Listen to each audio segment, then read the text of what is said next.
The Power Hour with John Lee.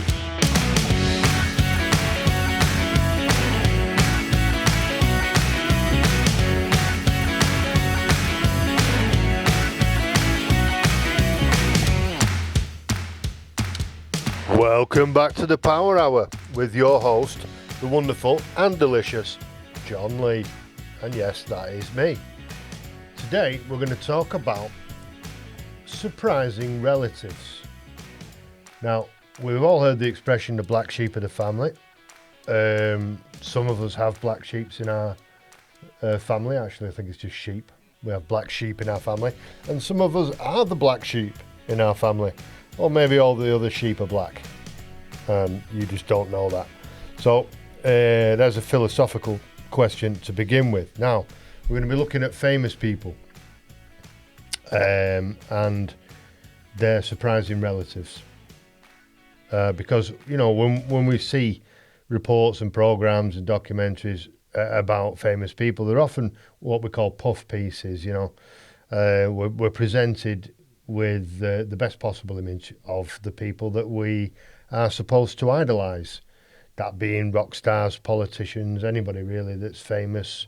If you've got a chauffeur, then you must be a great person. And some of them are great people, and some of them aren't. Because they are people, just like the rest of us.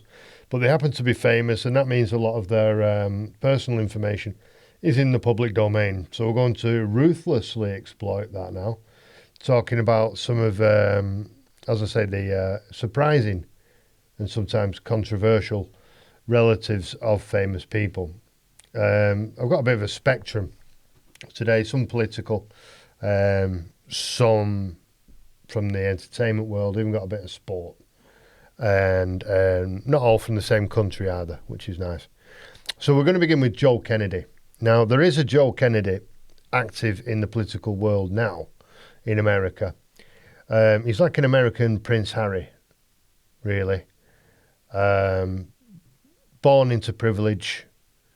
Far too much to say for himself, in my opinion, especially about right and wrong.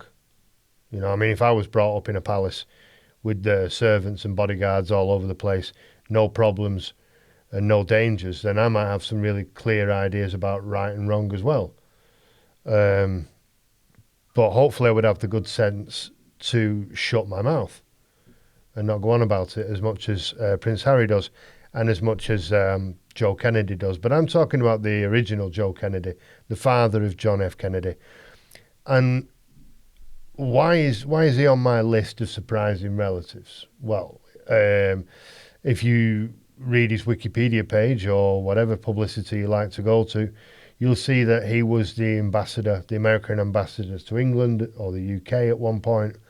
He was very rich, very successful. He owned and, of course, lived in the Kennedy compound, where he had a tremendous amount of children.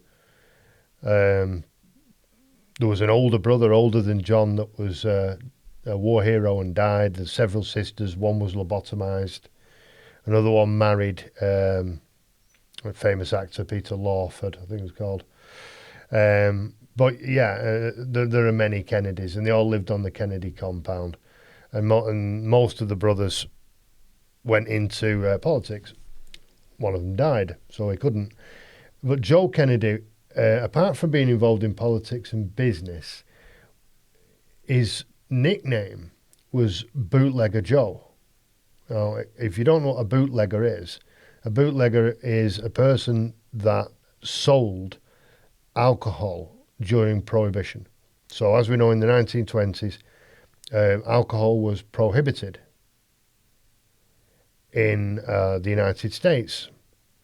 And that really created the mafia, in the sense that was the big opportunity that the new American mafia, the new generation of mainly Italian immigrants, but they came over as kids, and they exploited this. There was money to be made, because when you make something illegal, especially something that people like, they will pay more for it, you know.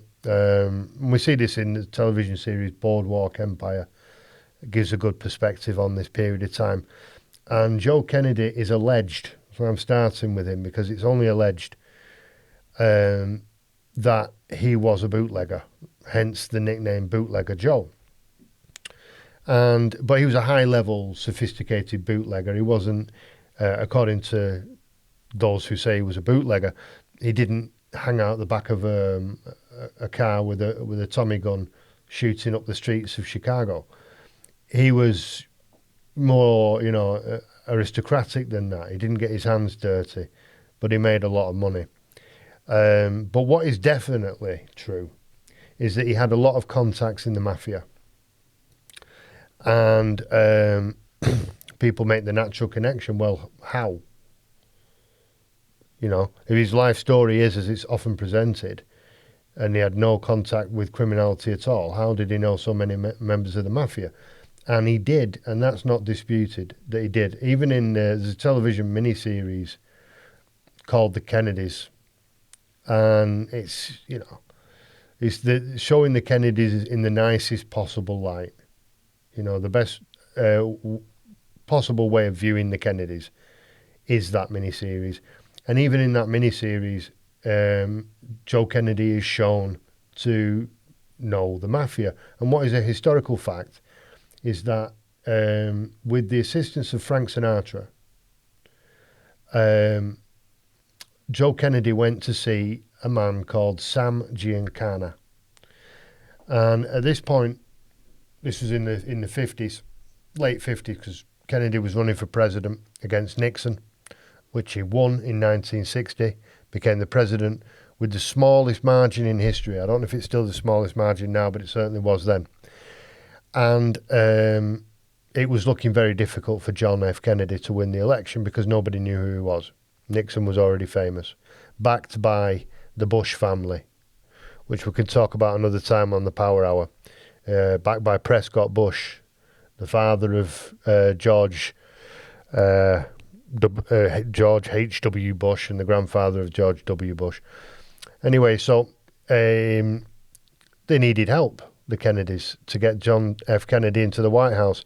And it was very important for them to win the state of Illinois. And, of course, Chicago is in Illinois. And Sam Giancana was the boss of the Chicago mob, which was made famous really by Al Capone during Prohibition. That's when Al Capone became Al Capone, because he made so much money from the illegal alcohol trade and obviously prostitution, etc. So by the time Sam Giancana got there 20 years later and became the boss, I mean, he was a ruthless killer. But he was also very intelligent. He was a good businessman. He turned that Chicago mob into a massive organisation. And he was extremely powerful, extremely charismatic, but he was a criminal. He was one of the most dangerous men in the world, Sam Giancana, at that time. And Joe Kennedy went to speak to Sam Giancana. Even this is in the miniseries, the Kennedy miniseries. He goes to Sam Giancana and he says, look, I want my son to win the election. I want him to win the election in Illinois. Let's make a deal. The details of the deal, I wasn't in the room, so I can't testify to that. But, deals are normally reciprocal, aren't they? So you give and you take. Anyway, what they took was a guarantee. The Kennedys took a guarantee that John F. Kennedy would win the election in the state of Illinois. And that happened. Sam Giancana sent his men out, and they stopped people voting for Nixon. Anybody who wanted to vote for Nixon was not allowed to vote for Nixon. They were encouraged, by very scary people to get up and go and vote for the Irishman. So when Italian gangsters, and the Italians and the Irish have a very complicated history, especially in America, really uniquely in America, because we were all immigrants. When the Italians are going around saying vote for the Irish kid to be the president, there's something happening. Something's up with this situation. But that's what happened. And of course, Kennedy then became the president. And Sam Giancana, by all accounts, it's even in his book that he wrote with his brother, that he felt that he owned the White House. He told everybody, we own the presidency, we own the president, we own the White House. We've got no more problems. Of course, that's not what happened. John F. Kennedy appointed his brother, Robert Kennedy, to be the Attorney General, which is the most powerful position in law enforcement in the United States. Even though Robert Kennedy had no experience and was very young. But he was tenacious and he was strong and he was very intelligent and very aggressive, much more aggressive than John. And Robert Kennedy went after the mafia. He put them on television, he embarrassed them, he harassed them, he hounded them. He did the same to Jimmy Hoffa. The Kennedys made a lot of enemies in the criminal world. And mainly because the mafia certainly felt that they actually put Kennedy in the White House to begin with. So if you don't know that story, you do, or you didn't know that story, you do now. That's who Joe Kennedy was in part. He was a man who would do whatever it took to get what he wanted. And what he wanted was his son in the White House. So that's a little summary of Joe Kennedy, and maybe something that many people don't know about him. And the, as we say, squeaky clean image of the Kennedys doesn't really fit with that story. So I'm going to jump now. I'm going to jump straight through time. I'm going to jump to the other side of the world, and I'm going to go to a man called Ronnie O'Sullivan. Now, if you're not into snooker, if you don't like snooker, if you don't follow snooker, then you probably don't know who Ronnie O'Sullivan is. Snooker's not one of the most popular sports in the world, but Ronnie O'Sullivan is, for me, and for most snooker fans, I think, clearly the best snooker player in history. He is amazing. People use the word genius all the time now. If you can stand up and play a guitar at the same time, you're a genius. But Ronnie O'Sullivan, when he's playing snooker, is a genius. He's not a genius. He doesn't seem like a genius in interviews. You know, he doesn't seem like extremely intelligent. But he has a genius. He has a genius for the game of snooker. He can just play it much better than anybody else in history, and he can do it with both hands. But there was always a problem with Ronnie. He became a professional when he was 16. He started winning immediately. He was winning trophies at 16, 17. Now he's won everything. He's 6 times world champion, 7 times Masters champion, whatever you want. He's like the living Pele in the snooker world. But he was heavily criticised for a long time, Ronnie O'Sullivan, because he was erratic and he was very emotional. And there were times when he was playing snooker and you could see he wasn't interested. And even then he was better than most. And sometimes he used to quit. He'd officially quit and say, right, I'm not playing snooker anymore. I don't like it, you know. And he was heavily criticised, especially in the media, because he's very famous in England because snooker's quite a popular game or sport, whatever it is.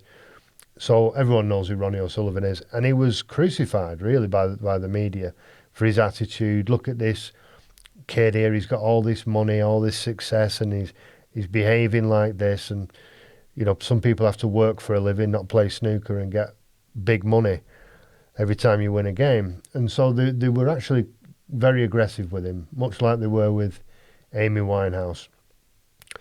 But what wasn't really in the public domain so much was the reason why Ronnie O'Sullivan behaved like that and the reason why he felt like that. And it was really curious, and it's actually the reason that he was so good at snooker at the same time. So I'll explain what I mean. Ronnie O'Sullivan is actually Ronnie O'Sullivan Jr. So his father, obviously, is Ronnie O'Sullivan Sr. And Ronnie O'Sullivan Sr. was a gangster in London, a very serious gangster. And the gangsters in London traditionally love snooker clubs. They do a lot of the business in snooker clubs. You go in, it's private, it's quite dark, It's very quiet. You don't want anyone shouting when you're trying to play snooker.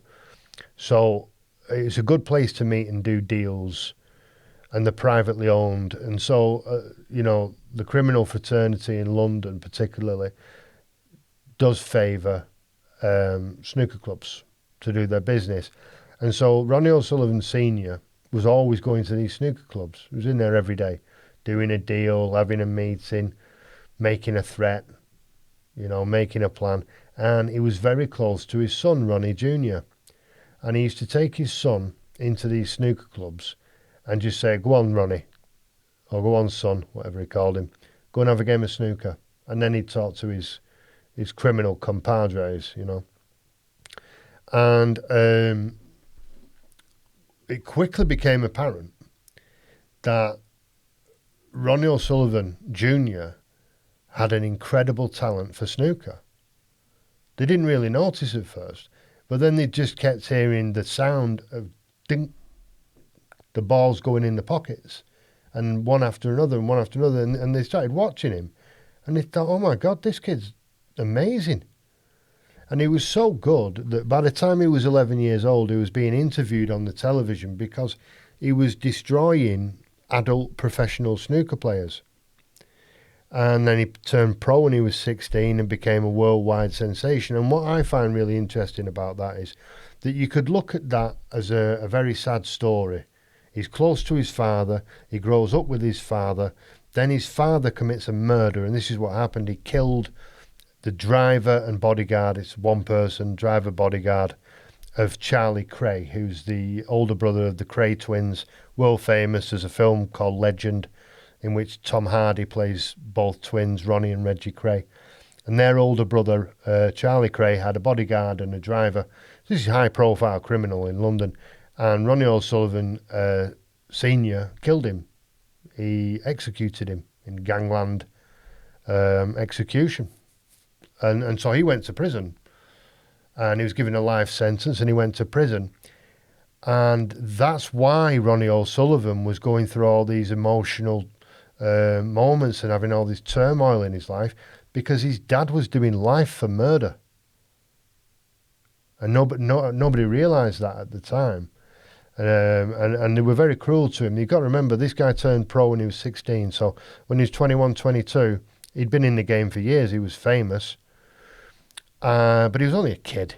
And he's dealing with the fact that his dad's doing life for murder. And in the end, he did 17 years. He was in prison for 17 years.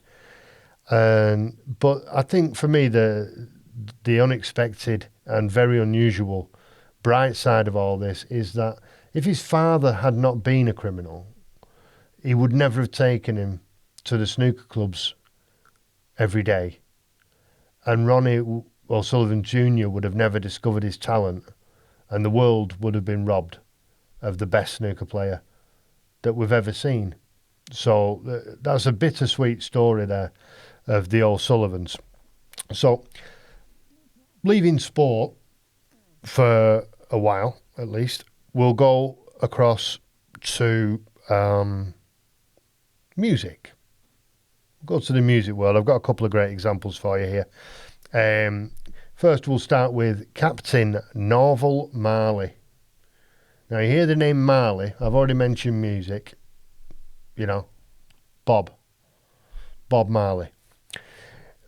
Bob Marley's father was a man called Captain Norval Marley. And could be surprising to some people to realise that Bob Marley's father was white. He was a white man, a Jamaican white man. And he, Norval Marley, left Jamaica and went to Liverpool and joined the military.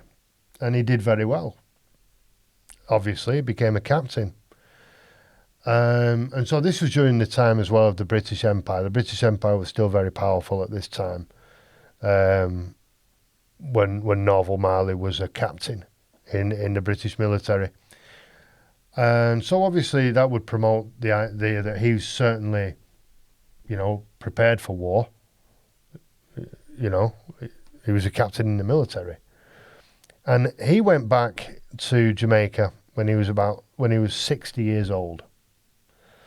And this is Norval, obviously. He went back to Jamaica, retired from the military, went back to Jamaica, and had relations with a girl called Cadella, who was at the most 17. At the most. Many people say she was younger than that. And together, this unlikely couple of a 60-year-old white military captain and a young 17-year-old black girl from Kingston Town, they had a baby. And that baby was Bob Marley. And 10 days, I think it was either 8 or 10, we'll go with 10. 10 days after Bob Marley was born, Norval Marley died. So Norval never saw what his son became. And I'm sure that he, when he was 59, had absolutely no idea that he didn't give birth, but he would create the life of Bob Marley, and that his son would be Bob Marley. At 59, you think you pretty much stop thinking about having kids, and you certainly don't expect to have a kid that turns out to be Bob Marley. And what's interesting in this case for me, as in the next case that we'll look at, is that Bob Marley was one of the most famous and high-profile and effective advocates for peace of the 20th century. He was very anti-war, famous for it. You know, we all know the one love, one heart, but he sings it a lot better than I do. And he's got dreadlocks. And he inspired the world. You know, everybody was inspired by Bob Marley and his music. And he was a very controversial character in his own way. But it's interesting, we have an expression that the apple doesn't fall very far from the tree. In this case, the apple fell very far from the tree. And he became, as I say, an anti-war activist that was visible on the global scale, probably not what his father would have expected. And we've got a similar set of circumstances with Mr. Admiral George Morrison. Now, if I say music, and I say Morrison, most people, if they're old enough, will think of Jim Morrison, I imagine, who was, of course, the lead singer and the songwriter of The Doors, one of the biggest bands of the 20th century. And he, again, was an anti-war activist. Admiral George Morrison, he was obviously very powerful in the American Navy. He was an admiral. But what is notable about George Morrison is that he was actually in a position of authority in the Gulf of Tonkin incident. They call it an incident. What's that? Well, it was in 1964. The American establishment, not the American people, the American establishment wanted a war with Vietnam. Kennedy opposed it. Kennedy was killed in 63. In 64, you get the Gulf of Tonkin incident where the Americans have just got their battleships and war planes and all that in the Gulf of Tonkin, which is next to Vietnam.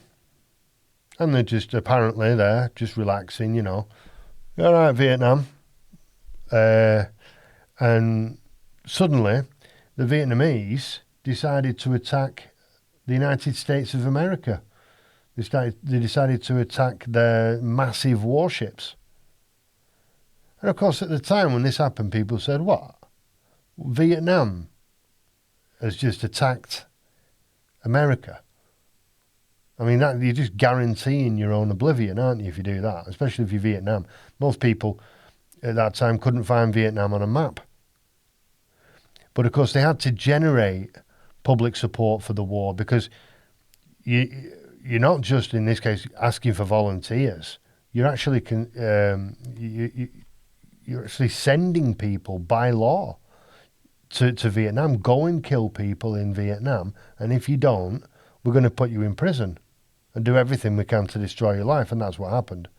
But they needed an excuse to start the war. They couldn't just say, look, there's money in it or whatever, and we want to attack Vietnam. So they had to create a reason to do it, and they did it in the Gulf of Tonkin, where they pretended that they were attacked by the Vietnamese, and they weren't. And this is a fact.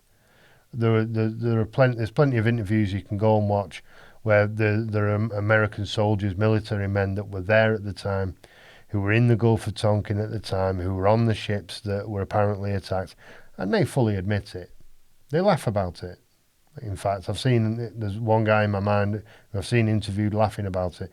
The Vietnamese wouldn't attack us in a million years. That was just invented by the higher-ups, the admirals and the chiefs of staff and the president and vice president. The power structure decided, now we're attacking Vietnam. They've been trying to do it since 1955, but they couldn't get any support. So they created this lie at the Gulf of Tonkin and used it to attack Vietnam, which is what they did. And if you haven't read the Pentagon Papers or anything like that, you don't know what happened in Vietnam. It was bad. It was very bad. I'm sure most people do know how bad the Vietnam War actually was in terms of violence, carnage. And 4 years after that happened, Jim Morrison and the Doors released the song, which is the seminal work of protest songs against the Vietnam War, in my opinion, which is Unknown Soldier, which is about a young man in Vietnam that's anonymous and gets killed, and people see it on the news while they're eating the breakfast, and they're socialised to just accept it as normal, and that's what the song is about. Breakfast while the news is read, television, children dead, unborn living dead, bullet strikes the helmet's head, and it was banned on most radio stations in America. They banned it because it was unpatriotic, but it still became an anthem, an anti-war anthem, because enough people bought it and shared it with their friends for it to become famous and very successful. And the Doors, of course, became massive. There was a film, and if I'm not mistaken, it was directed by Oliver Stone, called The Doors, simply. And Val Kilmer plays the part of Jim Morrison. Great film, especially a great role by Val Kilmer. But I imagine that conversation where Admiral Morrison gets called into an office to speak to some superior, maybe even the president, and says, listen, Admiral Morrison, you helped us start this war in Vietnam. Yeah. And it was all fake, and we don't really want too much investigation into what really happened and why we started this war and what the war's all about. Yeah. Well, do you know that your son is the most famous rock star in the world? And he's singing anti-Vietnam War songs, and people are learning the lyrics to these songs and singing them all over the world. Do you think you might have a quick chat with your son? Because it's quite inconvenient. Unfortunately, Jim Morrison didn't live very long, and neither did Bob Marley. Their fathers, the military men, they did. They lived to a nice old age, but their sons, who protested against war, they both died in mysterious circumstances. So you can draw your own conclusions from that if you want to. Hollywood time. Let's rock one from Hollywood. When we talk about Charles Void Harrelson. Charles Void Harrelson. Hollywood, Harrelson, what do you think? Woody Harrelson.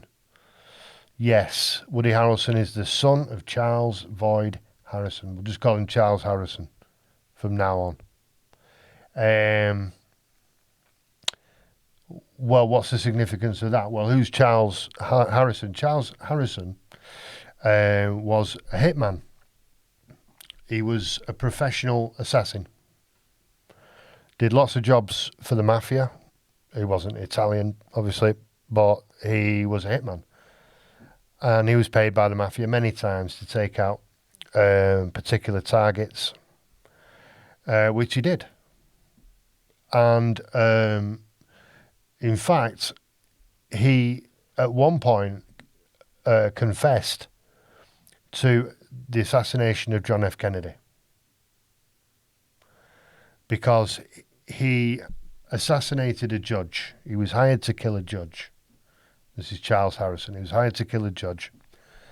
And when the police turned up at his house to arrest him for killing this judge, he was high on cocaine.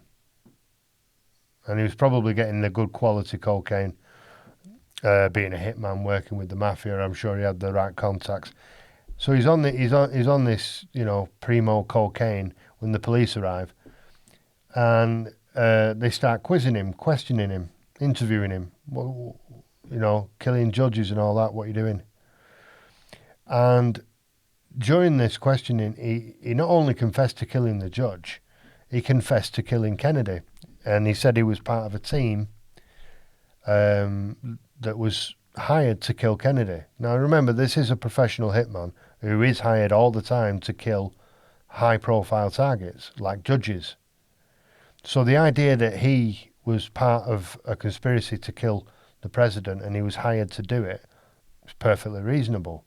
But it was never investigated because Lee Harvey Oswald did it. And Lee Harvey Oswald's dead. So that's case closed. We can forget about that. Charles Harrison now becomes quite inconvenient with his confession and his story about the fact that he was actually part of a group, because that's a conspiracy. And we can't have that. You can't have a conspiracy theory. You have to believe it was just one guy. So they never prosecuted him for the crime. And he later retracted his confession. But he also retracted his confession about killing the judge. But, they didn't let him out of prison.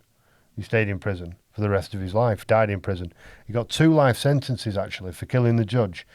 He confessed to 2 murders, and they gave him 2 life sentences.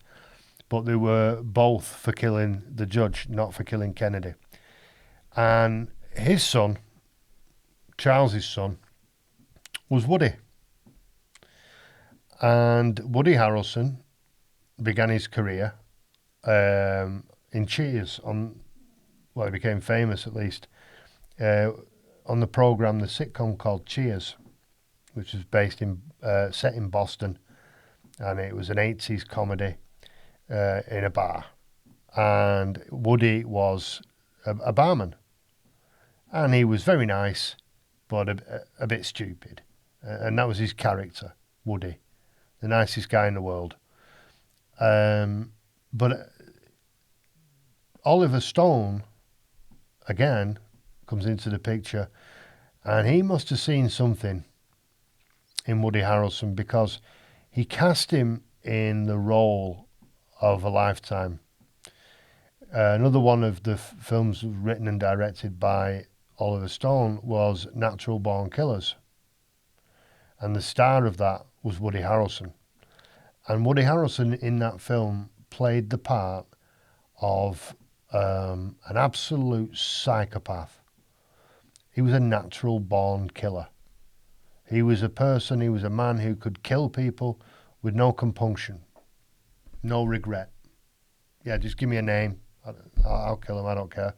Sleep very well tonight. And it's curious to me that even though he lived such a different life from his father, that his father actually was that. His father was a man who could shoot you in the face 3 times in front of your family and then go and have a beer. No problem. He was a professional hitman. And his son, although he didn't take that path, was able to play the part of a psychotic killer perfectly.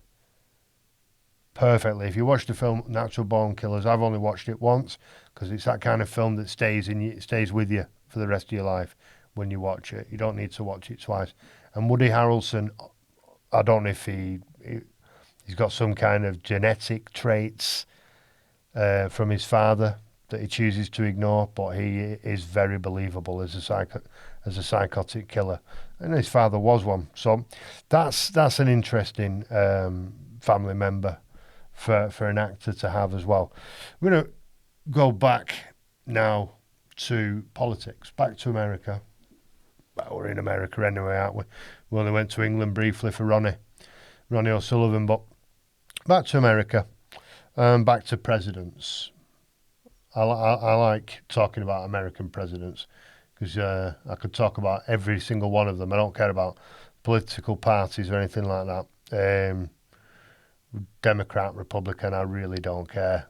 In my opinion, it's like voting for Pepsi or Coca-Cola. You know, it's cola in the end. So I'm not partisan is the point that I'm trying to make. Now, who is Roger Clinton? Roger Clinton. Well, we all know Bill, and we know his wife, Hillary Clinton, who I don't actually believe is legally called Hillary Clinton. I think she's legally called Hillary Rodham. She may be documented as Hillary Rodham Clinton, but she certainly didn't want to change her name from Rodham to Clinton when she got married. She only started using the Clinton name habitually because it was beneficial to her politically. The Clinton name was beneficial. Now, Bill Clinton, apart from being tremendously intelligent and charismatic from birth, apparently, he was always incredible. He was wild, you know, and he was actually a serious criminal. We could talk about that another time on the Power Hour, but Bill Clinton's entire life has been one long sequence of criminal activity and scandal. I don't mean Monica Lewinsky, that's a hobby.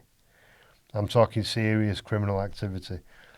And his brother, Roger Clinton, he was jailed in the 80s. He was sent to prison. And he went to prison. Even though his brother was the governor of the state of Arkansas, a rural state in the south of the United States of America, if you don't know. It's pronounced Arkansas. And Bill Clinton was all-powerful. He controlled the state of Arkansas completely, and his brother still had to go to prison. That's how strong the case was against him. And he didn't go to prison for possession. He went to prison for possession and distribution of cocaine. And what's curious about that as well is that Bill Clinton's best friend, childhood friend, who was always with Bill and Roger Clinton, was a guy called Dan Lasseter, who also went to prison in a different investigation for possession and distribution of cocaine. But Dan Lasseter in particular, but all of them, they weren't selling it. They were giving it away. They were giving it to young girls. That's what they were doing, and that's a documented fact. They both went to prison for it. And obviously they were doing that for sexual favours. They were inviting these young girls to toga parties and giving them cocaine. You're talking about ashtrays full of cocaine. Just take it, use it, because we want to give you cocaine and we want to get you hooked on cocaine. I mean, absolutely disgusting behaviour. If you're a father and you found out that some men were giving cocaine to your 14, 15, 16-year-old daughter, I think you'd have something to say about it. And that's what they were doing, and they both went to jail for it. And Bill Clinton was literally up to his nose in it. Literally. His brother, Roger Clinton, during the investigation, the police put a secret camera in his flat. And they filmed him, and he's talking about getting cocaine, and we've got to get some cocaine. And he says, we've got to get some coke for Bill. Quote, he's got a nose like a vacuum cleaner. And it is also a documented fact that Bill Clinton was admitted to hospital for cocaine abuse twice, and they kept him in for observation. It wasn't like he had a bit of a panic attack and they needed to calm him down and say, you're all right, Bill, just wait 20 minutes. No, they kept him in for observation. That's how much cocaine he had. He major cocaine addict, Bill Clinton, in the 80s. And that's why his brother and his best friend, well, it's not why, but, you know, he's part of that world, and his brother and his best friend both went to prison for that. Another one of his best friends, actually, Webster Hubbell, he went to prison for serious fraud. So if you go through the Clinton life story, all you find, really, is scandal and corruption and crime. But he was absolutely brilliant. Bill Clinton was tremendously intelligent. In fact, when he was a schoolboy, he was selected to go and meet John F. Kennedy, just to give you another little connection there. And he did, and he went, and you can look and you can see the photographs of the day when Bill Clinton was about 14, 15. And he's looking JFK straight in the eyes with a big smile on his face. He looks very confident. You know that when you see somebody meeting somebody so famous, who's more famous than JFK? Bill Clinton was not intimidated in the slightest. He was completely confident in the company of JFK, and you can see it clearly in the photographs. But many people, I hope, will be interested to learn, or maybe surprised to learn, that Bill Clinton has a brother that was convicted and sent to prison for cocaine distribution. And maybe they don't know that in 2001, at the end of Bill Clinton's time in the White House, the last thing he did was pardon several people, a very controversial list of people that he pardoned. And one of the people that he pardoned was his own brother. So he had that cocaine conviction, it's called expunged. So that does not exist now. I mean, you can go on Wikipedia and even they'll tell you that he went to prison for cocaine distribution, but it's not on his record. That's a felony. For most people, if you were convicted of a felony for cocaine distribution in America, that would stay on your record for the rest of your life. Not if your name is Roger Clinton, because your brother is Bill Clinton, and the last thing he does before he leaves the White House is erase that from your record. So legally, you were never convicted of, or that's the effect of it. You don't have that conviction on your record for being a drug dealer. So that's nice to have connections, and just a bit more of the typical Clinton corruption that we've seen. I'm actually staying with the Democratic Party here. I mean, I mentioned the Bushes before. I mentioned Prescott Bush, who was the absolute controller of Richard Nixon, the most corrupt president probably in American history. But I'm going to stay with the Democrats for the moment and look at George Obama. George. Who's George Obama? George Obama is Barack Obama's brother. Now, I know from personal experience that a lot of people don't know Barack Obama has a brother. He does. Got more than one, actually. But I'm looking today at George. You see, Barack Obama's father was what we call an overachiever, a tremendously intelligent person, and he was determined to be successful. But he came from Nairobi in Kenya, and Barack Obama's father, we'll call him Mr. Obama. Mr. Obama went to America, met a white girl, had a relationship with the white girl. They had a baby, and that baby was called Barack. And he spent most of his youth in Hawaii, also in Southeast Asia. I can't remember if it was Malaysia or Singapore, but most of his life was spent in Hawaii, you know, dream destination for most of the world's population. But then he went back shortly after, went back to Kenya and had another relationship with a black woman from Kenya, from Nairobi, which is the capital of Kenya, I believe. And that baby was called George. She had a baby, and the baby was called George. And George Obama grew up in the slums. The Brazilians call them favelas. In the slums of Nairobi. These are some of the most dangerous places in the world. The most extreme poverty you can imagine, mixed with tremendous danger and crime. These people are desperate, you know. And so while Barack Obama was growing up in America with all the access to the best education and social connections, etc., I'm not suggesting he's not an intelligent man and he didn't work hard. Of course he did. And he did very well. I won't take that away from Barack Obama. But he certainly didn't grow up like his brother. George Obama grew up, as I say, in one of the most dangerous and poverty-stricken places in the world. And George Obama was a criminal. He was a gangster. And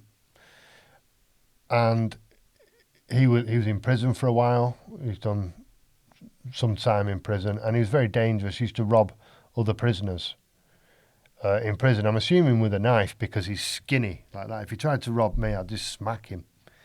But he was successful at it, so I'm assuming he had good techniques. When he was robbing people, he was a professional gangster, professional criminal. But he didn't know, as most of the world didn't know, that Barack Obama's star was rising. Barack Obama was not really famous before he started his presidential campaign. He appeared from nowhere. And at this time, George Obama's going around doing his criminal activities. He's mugging people, knife to the throat, give me your money, running in, I suppose, robbing shops or whatever he's doing. And suddenly his brother on the other side of the world, in every way, becomes, the darling of the media. He's on the television every day. He's a presidential candidate. He was in the race against John McCain at the time, and he won. Hope and change, baby. As meaningless as that actually was, he became the most famous man in the world. Overnight, Barack Obama. Everyone suddenly knew the name of this previously unheard of senator, again from Illinois, to connect that back to Chicago.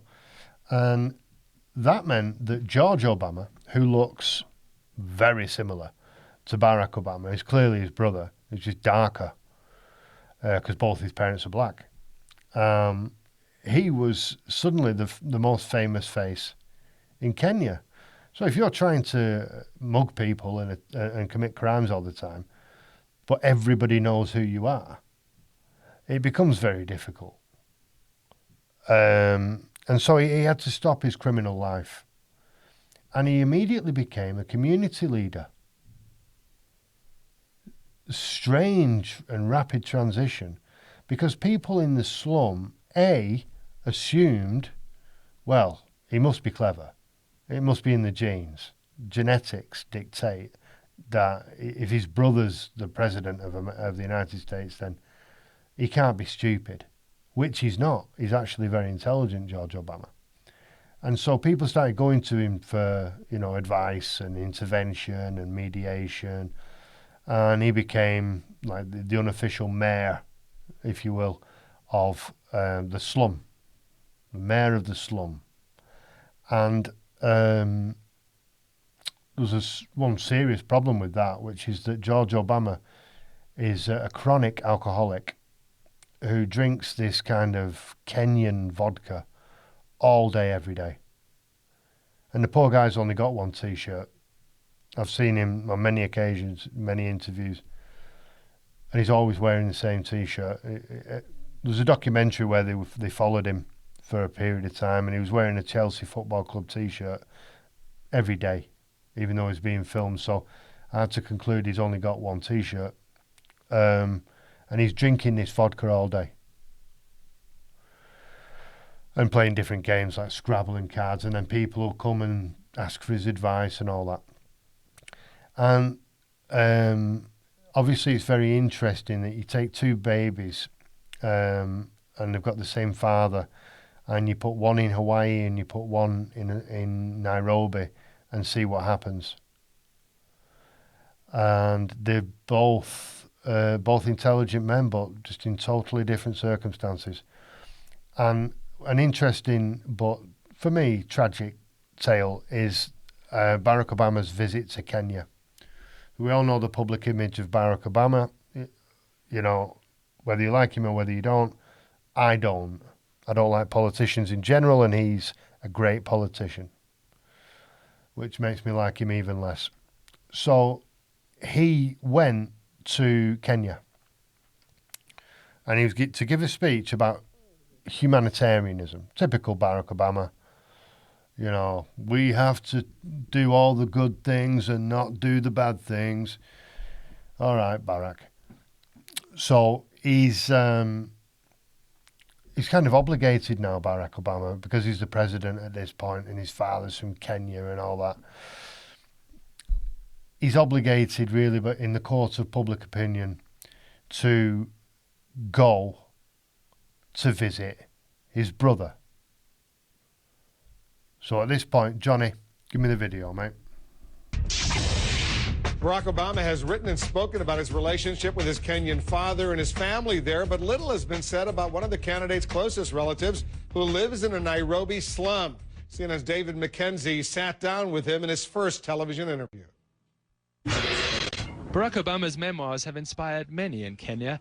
Obama tells his personal story and his reconciliation with his Kenyan father. For this young man, it's an intensely personal book. I never knew my father. I was 6 months old when he died. Meet George Obama. His birth certificate shows he is Barack Obama's half-brother. I found George in Huruma slum in Nairobi, far away from the glamour of the presidential campaign. He says that Obama's history helped him come to terms with his own past. I think I wanted to learn about my father. The same way he did. He came here, he was searching for his roots, so I was also trying to find my roots. Barack Obama first met George when the Kenyan was a young child, calling the experience a painful affair. George shared the awkwardness. Yeah, I think maybe you don't have anything to say, you know. It's like you're trying to... It's like you're meeting someone for the first time, so you really don't have anything to say. Barack Obama's father left the family in America and came here to live in Kenya. That's where George Obama was born. They share the same father, but they couldn't have had more different paths. While Barack Obama grew up in Hawaii and Indonesia and settled in Chicago, swiftly gaining prominence, George Obama has led a very different life, growing up in the ramshackle slums of Nairobi. Some of the neighbors feel that perhaps the candidate Obama should help the brother Obama. I'd like Obama to visit his brother to see how he's living, to improve her way of life. Just see the place he's living. He have to come and change the place. George bristles at the thought recent magazine articles claiming that he is impoverished and desperate just don't sit well. Yeah, I was brought up well. I live well even now. The magazines, they've exaggerated everything, yeah. I think I kind of like it here. I'm Kenyan, so definitely I'd really love to live in Kenya. George is training to become a mechanic and helping out his extended family as best he can. He says he knows why Obama will be president. I think because he wants to be. I think in life, what you want is what you're supposed to get. He'll be rooting for his brother come November while drawing inspiration from a story and a history that they both share. David McKenzie, CNN. Okay, there's the video. I hope you learned a little bit more than you knew before about George Obama and the feelings of the people in the slum. And I'm going to give you a bit of context now to finish the show. When Barack Obama arrived in Kenya, he gave a speech, as I say, the good things and bad things, thank you very much, see you later, Barack Obama speech, which he's famous for. And because he was under so much pressure from the media, and the media wanted this story, the whole world's media descended on Kenya because Barack Obama's there. And he's got a brother who lives in a slum. The British media are absolutely all over this. And under the pressure that was being put on him from all sides, really, even from his own side, look, Barrett, you're going to have to do something. So he arranged to meet his brother George. But of course, Barack didn't want to go to the slum. So Barack said to him, come to my hotel. Right? Now, I've seen this, trying to get George Obama to talk about this is not easy. He won't say a bad word against Barack. But he went to the hotel. He was invited to the hotel. Barack says, come to my hotel. We'll have a conversation. You and me, brothers, come to the hotel. So, of course, everyone knows this. And he's got to travel now to the city centre where he doesn't feel comfortable at all. He's from the slum. And when he's leaving, of course, everyone in the slum's running out saying, tell him we need food, tell him we need water, tell him we need, irrigation, tell him we need sewage, tell him everything. Get him to help us. Convince him. Show him. And so there's a lot of pressure on George, and he gets on a bus and he goes to this hotel. And when he gets to the hotel, of course, he's excited, he's nervous, but I don't know what was going through his mind, but that must have felt like a massive moment for him. From the desperation of the slum, my brother is now the most powerful man in the world, apparently, and he's invited me to his hotel. This is a life-changing moment, definitely.